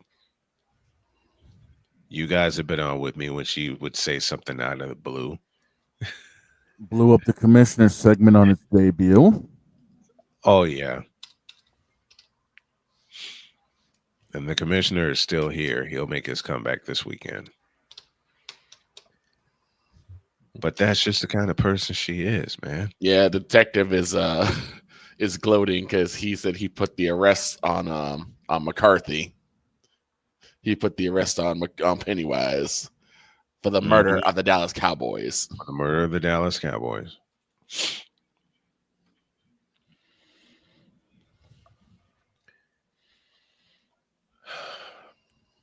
I had one morning on the show, and Cole was my partner at the time, where I just simply broke down and cried, saying, thank you for Jody. And I will never stop saying it either. And when we went to Chicago and we did the Chicago Football Classic, I think Victor, when I saw Victor and I ran and I gave him a hug, Mm-hmm. and Jody was wondering, okay, who is this person approaching my husband? Right. And then Victor gave the salute. Jody saw the salute, and she was like, okay, Yeah. this guy's cool. I can give him a hug. Yeah, you could tell that she was very protective. Oh yeah. And the minute that you brought up my name and everything, she's like, "Oh, okay, I can give you a hug now." Mm-hmm. Mm-hmm. Man, not only that, Victor saw that day how Jody and I are. Mm-hmm.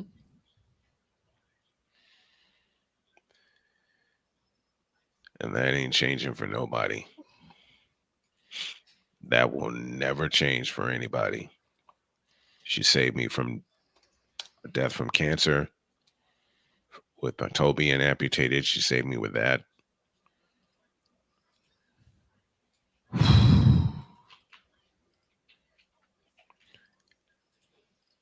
I just can't say enough.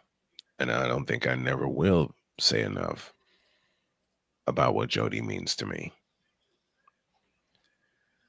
That means you got a good one. When you can't get enough of singing their praises, when you can't say enough about how much they mean to you, that means you got a good one. It means I got to keep her.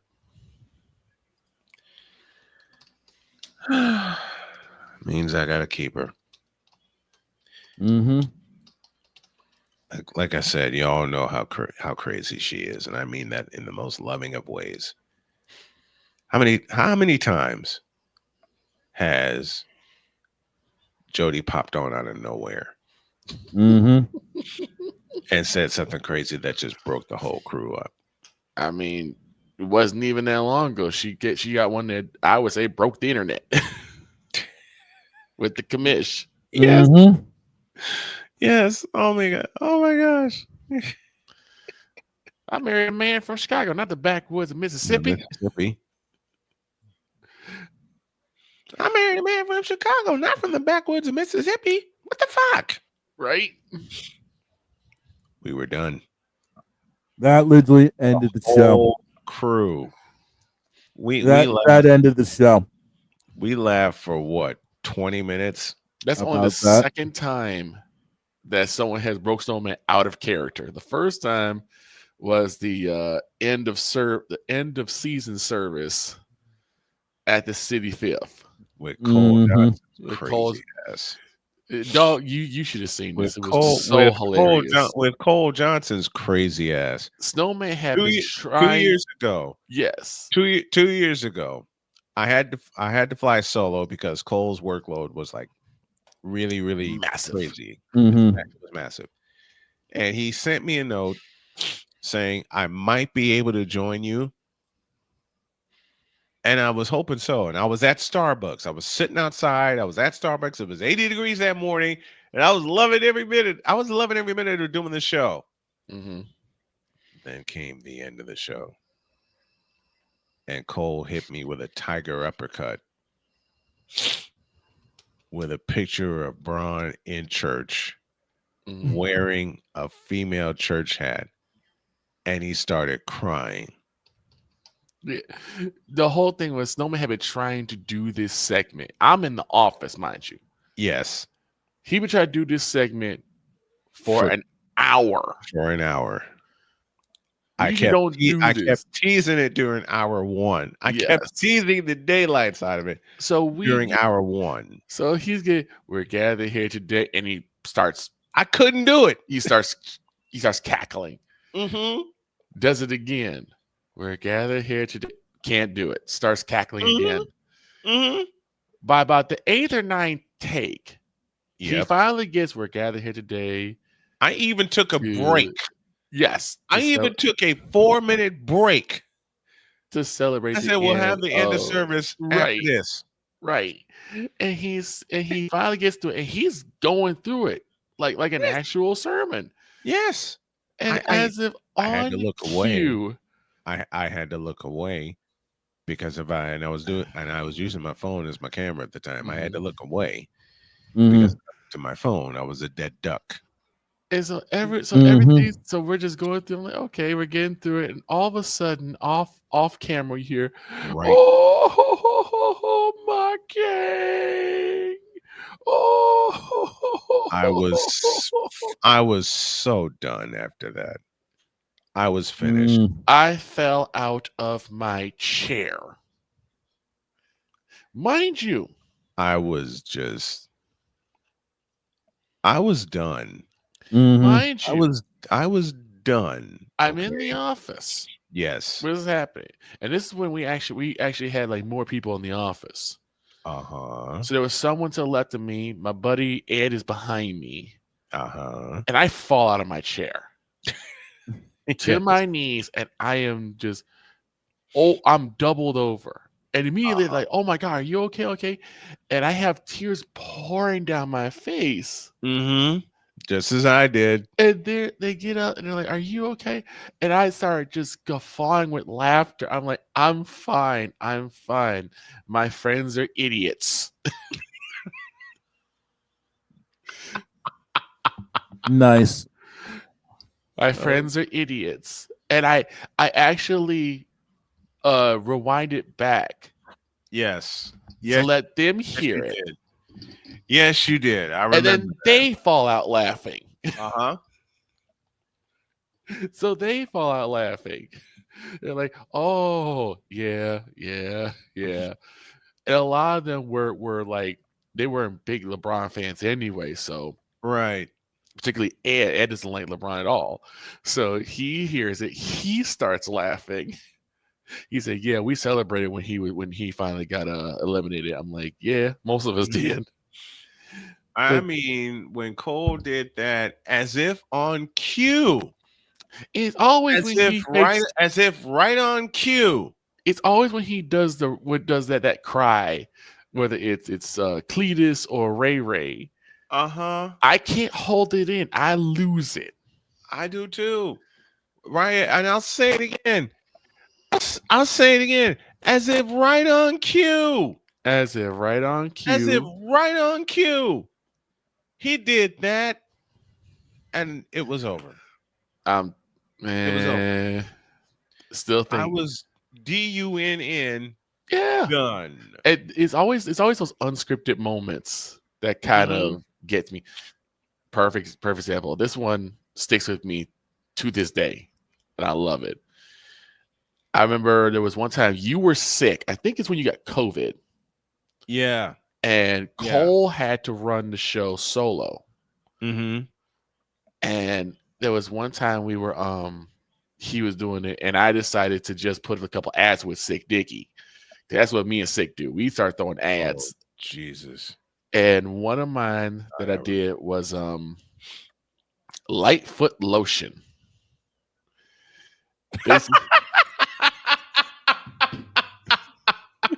God, I remember that. Immediately, Shane's like, nope. Shane said, fuck this shit. You got to bring that out when I'm not exactly clear in the head today. I did Lightfoot lotion.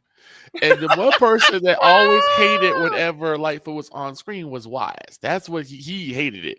Yes. Oh, dear God. So the next episode, and Wise and Cole are doing the show, and I don't know what happened. All I said was hello to everybody. What's up to Cole Johnson? What's up to the Wise man? How's everybody doing? And I guess Wise just knew it was me, and he said, "We had a lot of fun on this show today, but I have a certain thing to say, Victor." And I'm like, "What I do? You can't be saying anything about Lightfoot because you know what Cole's gonna do." I got scolded. By Wise El Jefe. By Wise. Dietz almost got me in trouble. What did Dietz do? Because Dallas was going to New York. This was the year before last, the season before last. Okay. Dietz was going to the game. to see the Cowboys versus the Giants. That's when the Cowboys beat them like 40-something-0. 40-0. Oh Yeah. gosh. Yes. Yes. Dietz said, I'm gonna invoke the ever living. See if the Cowboys win. And I mean said, Dietz, don't do that because I'm gonna get blamed for it. Foghorn Leghorn said it in a cartoon. Yeah. Don't do it. I'll get blamed for it. And sure enough, they're like, Victor, why'd you bring up? I didn't bring up nothing. Mm-hmm. That was Dietz. Don't get on me. And you still get blamed to this day. I still got blamed for it. I mean, the character is my fault. I will admit that. Mm-hmm. I didn't ask for the mummified individual to get, to be elected to an office, but the whole ever living thing, which is what she looks like. Yeah. But the ever living, yeah, that's my fault. That's my bad. Oh gosh. All because I had to answer a challenge by Mr. Bass. and then there's Chris. And then there's Chris Bass. Oh dear Lord. Mr. Bass. What in the all types of blue hell? I got my wife saying that. When he says there are some people who just need to go back to hell. I mean, I'm pretty sure Mr. Kraft is one of them. Listen. Bass was on with it. Bass was on with us. And he was talking about all of the fake people that get in your DMs on Instagram or Facebook or whatever, pretending to be somebody. All Chris had to say was, gotta go, gotta hoe. Oh my God. And Cole took off. Yep. Cole took off. I don't know if we still have that. That was one of the outros. That was one of the I think I have it. If I have it, I'll play it at the end of the show. Well, I got a surprise for y'all. Mike Drop Moran returns. Oh, because we got a little PWHL and the Naismith Basketball Hall of Fame nominees to talk about. Okay. Folks, forewarning, this could get unfiltered very fast. Back in the deuce.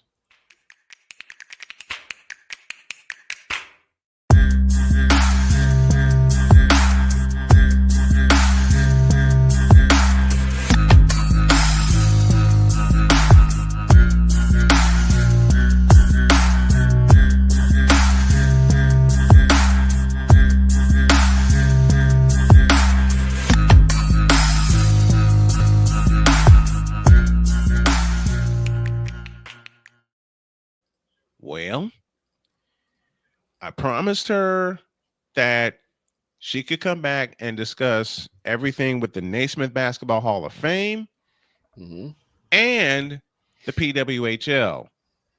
We're going to do that right now. I also have a bonus segment that I got a bonus subject that she is going to love. And that's what we're going to lead off with because she's back.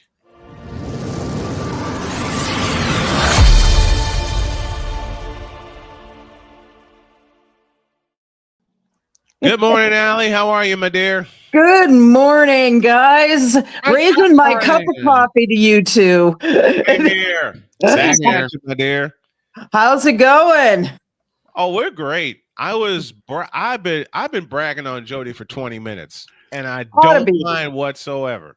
Okay. I love that. Well, Jody is a woman worthy of much praise.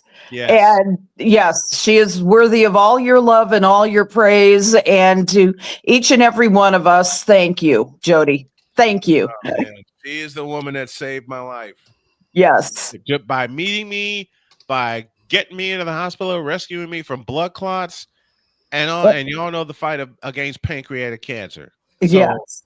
She's been there the whole time. And this summer, we're going to celebrate 7 years. Where the hell did 7 years go? Goes by in a flash, I promise. It does. It does. All right. Yeah, with the right person. I tease a bonus subject. Yeah. Here's the bonus subject. Hey. In the form of a question. Why won't the NCAA grow a set and put the women's national Final Four in big stadiums like the men do. You know, that they won't sell out State Farm Stadium in Phoenix, Arizona, and get 70,000 people for the women's Final Four? Miss me with that. I believe they will. It's ridiculous. Okay, you want to put it in Maples Pavilion in Stanford? Okay, fine, but it's just like I think it's the same mentality in certain areas where like, okay, I'll give you for example. They have for years did not use one shining moment for, as they did for the men's NCAA. And I wrote a column about it probably 10 years ago saying, where is the women's NCAA one shining moment? Yes. About 3 years later, they finally did the right thing. Hell, if you think about it, the women's NCAA was not even the women's NCAA until, get this, 1982. And at so, the Scope in Norfolk, Virginia. Right. At the Scope in Norfolk, Virginia, because I turned it on. It was on CBS. Frank Gleber did the call. I turned that on and I'm like, oh, I'm hooked. Oh, yeah. Since then. Yeah. And that team, by the way, the 1982 team who won the NCAA, they're now, as we talked about, the Naismith Hall of Fame. They're up for induction. Can you believe that? They are one of the teams. It's through the Veterans Committee. That's how they're hopefully going to get in. You mentioned this. Perfect segue, darling. The people up for the Naismith Hall of Fame, and I've got a list that will blow your mind. Sue Bird. The Bird Lady. She, single-handedly saved the Seattle Storm. How many years in a row? Oh, man. Where's the list? The Trailblazer. One of my favorite players to ever leave Chicago, Sylvia Fowles. Sylvia Fowles, number 30. Won their championship with the Lynx and hated every second of the fact that she wanted to separate from Chicago. Yep. Had a phenomenal career. My God. Loved her. Another one. Why isn't this man in the Hall of Fame already? Doug Bruno. Man. Doug, DePaul women's coach for almost 40 years. Doug Bruno is DePaul women's basketball. Yeah. Okay. Yeah. Allie and I have had many conversations back home in Chicago about why Doug Bruno is not given his due with a Hall of Fame honor. I've had the pleasure of seeing DePaul basketball play at McGrath Arena. That joint is loud. Yes. And mean at times. That joint is loud. It is. And the thing is, it's so wrong that, what more could he do? Turn handsprings? It's ridiculous.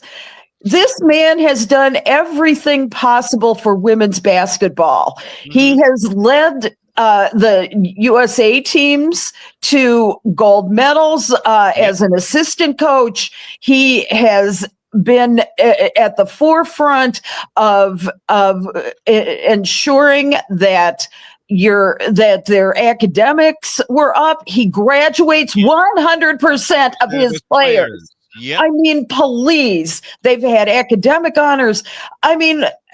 He has been a mentor to so many. He's coached people into the WNBA. Exactly what is this man supposed to do in order to get into the Naismith Hall of Fame? It's one of the most egregious oversights ever. It truly is. Yeah.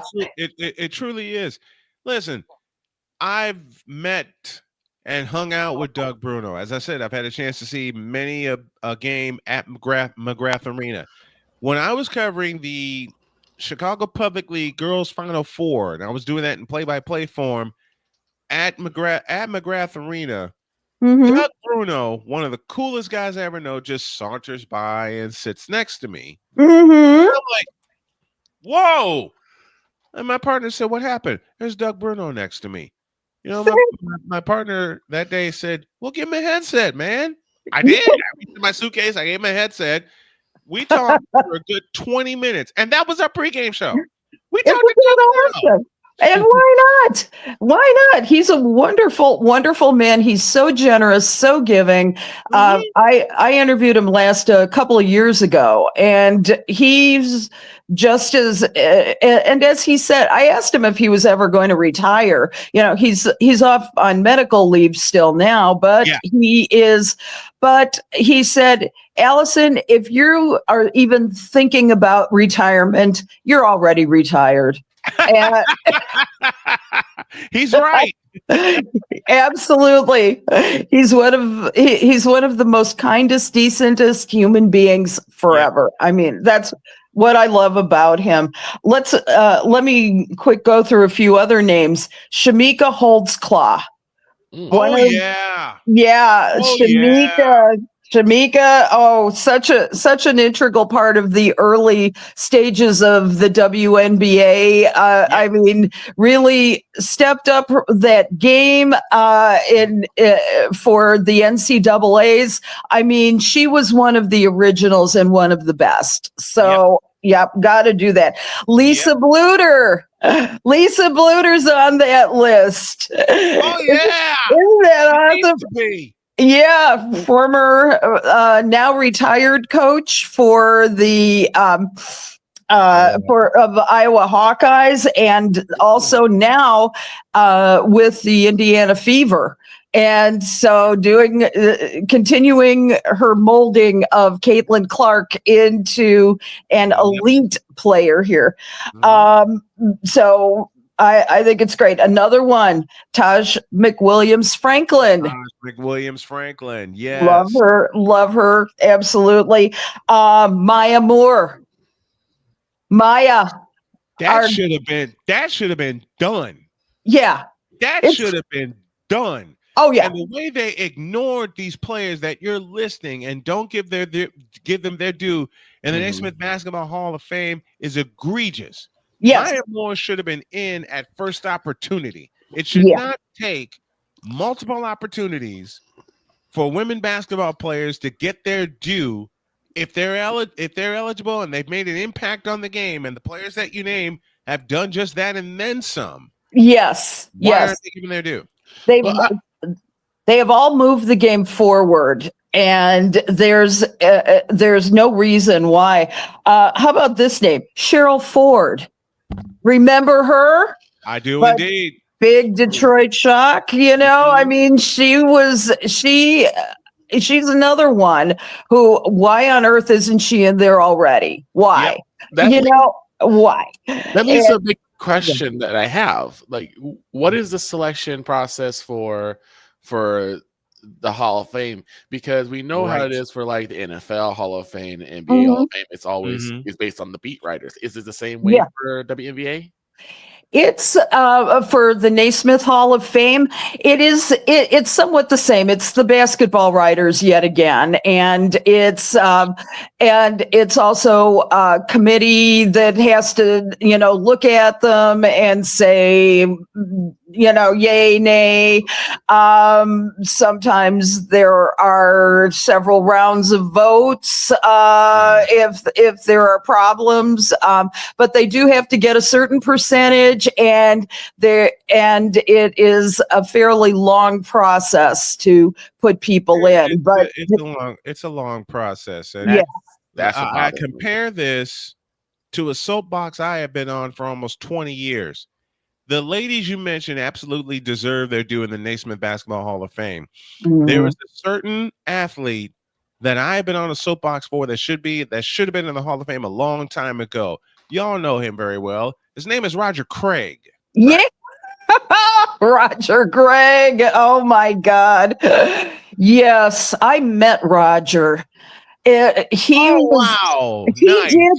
he did the Chicago Marathon. Gosh, I'm thinking it was like 15, 20 years ago now. I can't remember exactly, but I do recall he was doing it. Jewel sponsored him, I think it was, and my late ex-husband was doing the marathon, and so I went down to get him his number and his little goodie packet, and they always have this very large convention type fair, and so he was signing autographs, and I said, I'd really appreciate it. I stood in line with all the other little kids, and meeting their hero, and I said, it would be great if you could sign something for my husband. I think it would be wonderful if he could have a little word from you. He says, "You got a cell phone on you?" I said, "Oh yeah." He said, "Let me call him." Oh wow! Wow! and I love it. By golly, my husband was at home, and he got the call. He's like, "Oh my God, Roger Craig's calling me." if for no other reason, I'll show y'all a play that needed to get Roger Craig in the Hall of Fame. Never mind the fact that he was the first man to produce 1,000 season, 1,000 yards rushing, 1,000 yards receiving. Right. The year was 1985. If you can honor Marshall Faulk and Christian McCaffrey, why can't you honor the fellow who started it? And this run in 1988 should be Hall of Fame worthy in and of itself. And it gives those guys a little extra weight. Roger Craig still on his feet, still running. What a run by Roger Craig. You'll never see a better one than that. From 46 yards. That's going to be in a lot of highlights for a long time. What an effort by Roger Craig. John Robinson was just saying yesterday he thinks right now Roger Craig is the best running back in the league. And I can see why. He has that thing of getting those knees high and keeping the shoulders low. And he makes every team look like they're bad tacklers. Watch the way he gets that high knee action, keeps those feet going like two pistons. Then at the same time that the knees are going high and keeping going, the shoulder can get low to take on a tackler. I tell you, that is an amazing ability that this guy has. That's the beauty of the raw power of Roger Craig. Yeah. I adore Roger. He came in the NFL as a fullback out of Nebraska. Right. When Bill Walsh plucked him, and shout to the late great Bill Walsh, all right, who's my favorite coach of all time. When he plucked Roger Craig as a fullback, because at the time they also had Wendell Tyler. Yeah. They just picked up Wendell Tyler from the Rams. Right. That was their backfield. And then Tyler retired. And the next thing I know, Craig is the tailback. And I'm like, who's going to lead him? In comes this fellow named Tom Rathman. Yeah. Absolutely. And how much fun. In comes this fellow named Tom Rathman. I fell in love with him. I got my favorite backfield. Two of my favorite backfields were Roger Craig and Tom Rathman. Here's a couple of names: Walter Payton and Matt Suhey. Yes. I love those guys. Oh my God. Well, you can't be a Chicagoan and not love either Walter or Matt. They were the sweetest people ever. Believe me. I had a little more updated NCAA news, Brian, that I need to share it. Need to share. Bring it on. For the first time, NCAA women's basketball, they will be paid for playing games in the NCAA tournament. The Division I Board of Governors, finally. I mean, God, what do we have to do to get respect in this town? Absolutely. It's the men have been paid for decades. Years. Decades, man. They've been paid. It's like, okay, the decision was made back in August. They just reported on it yesterday. But what they are doing is, in the first year, $15 million will be awarded for a team reaching the Final Four. That's for everyone. That's for all of the group. However, it will bring the conference that the Final Four team is in $1.26 million in financial performance rewards. Now, about time. That would be 26% of the women's basketball media revenue deal. And by 2028, this pool of funds is going to grow to $25 million. And as of today, the women are on par with the men's programs. Good. At long last. I mean, how long does it take? It was a fight. It's been a fight and a half. Yeah.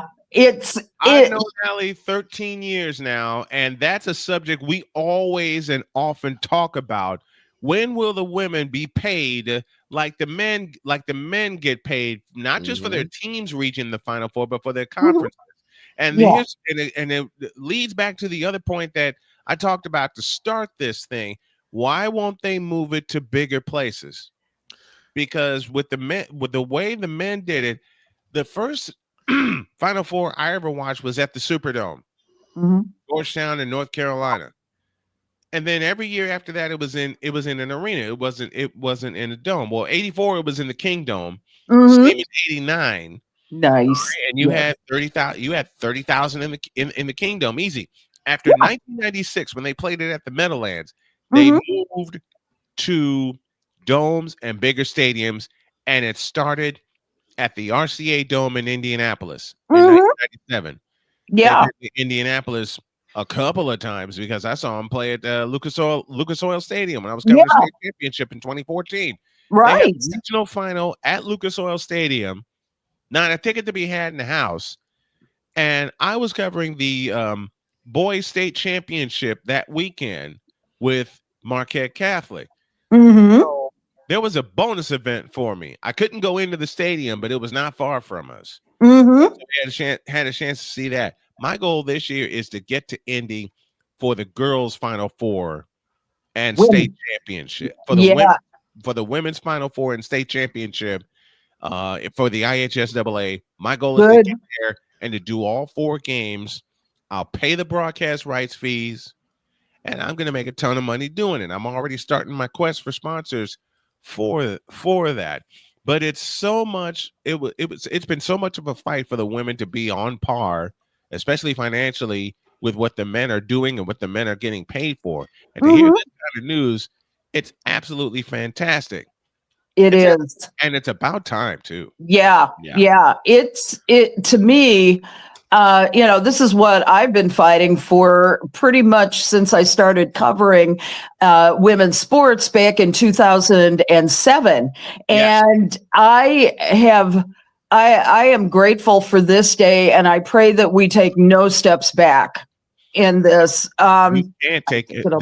They simply can't take any steps back after this news drops. Okay, everybody that's against it, you can be against it all you want. It needs to happen because as much as I understand the women going overseas to play professional basketball, you got the WNBA now.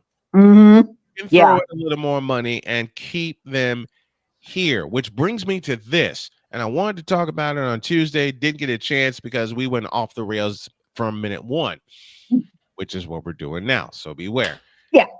Is the Unrivaled League a competition to the WNBA, or is it somewhere where the girls can play during the winter and get their skills up and keep their skills going? What do you think? It is most definitely a place where they can keep their skills up.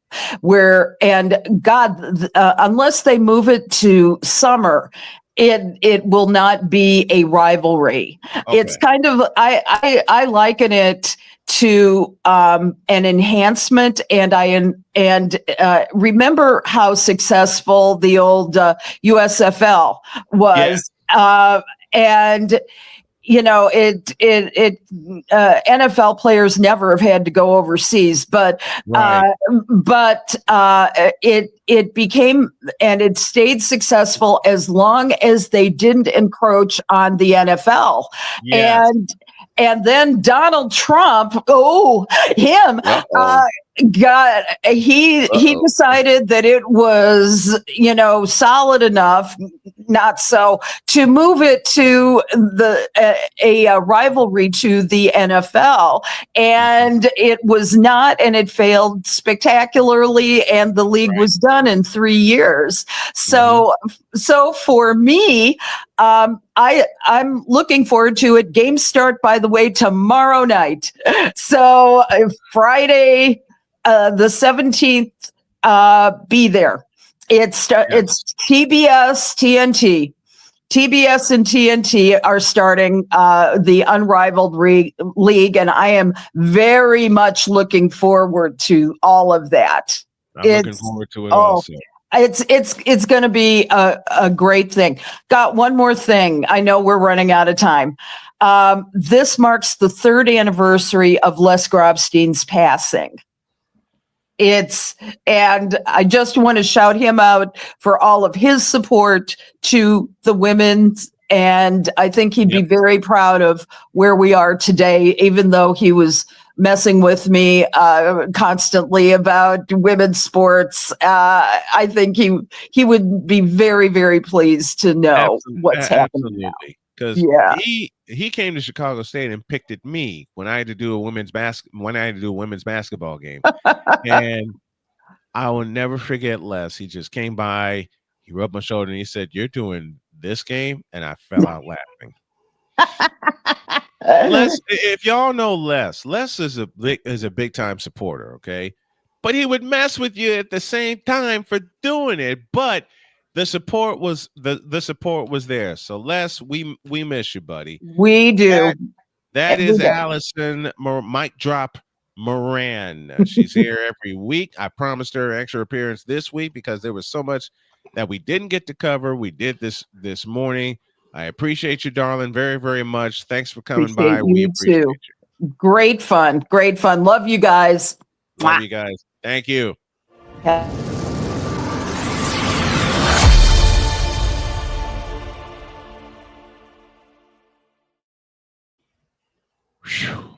We're at the finish line. It took a while to get here, but we got here. Have a great day. God bless. Remember to make your next move your best move. And always remember, if your dreams don't scare you, they're simply not big enough. Dream big, do bigger. We are, women's sports are, and we hope y'all are too. So long, everybody.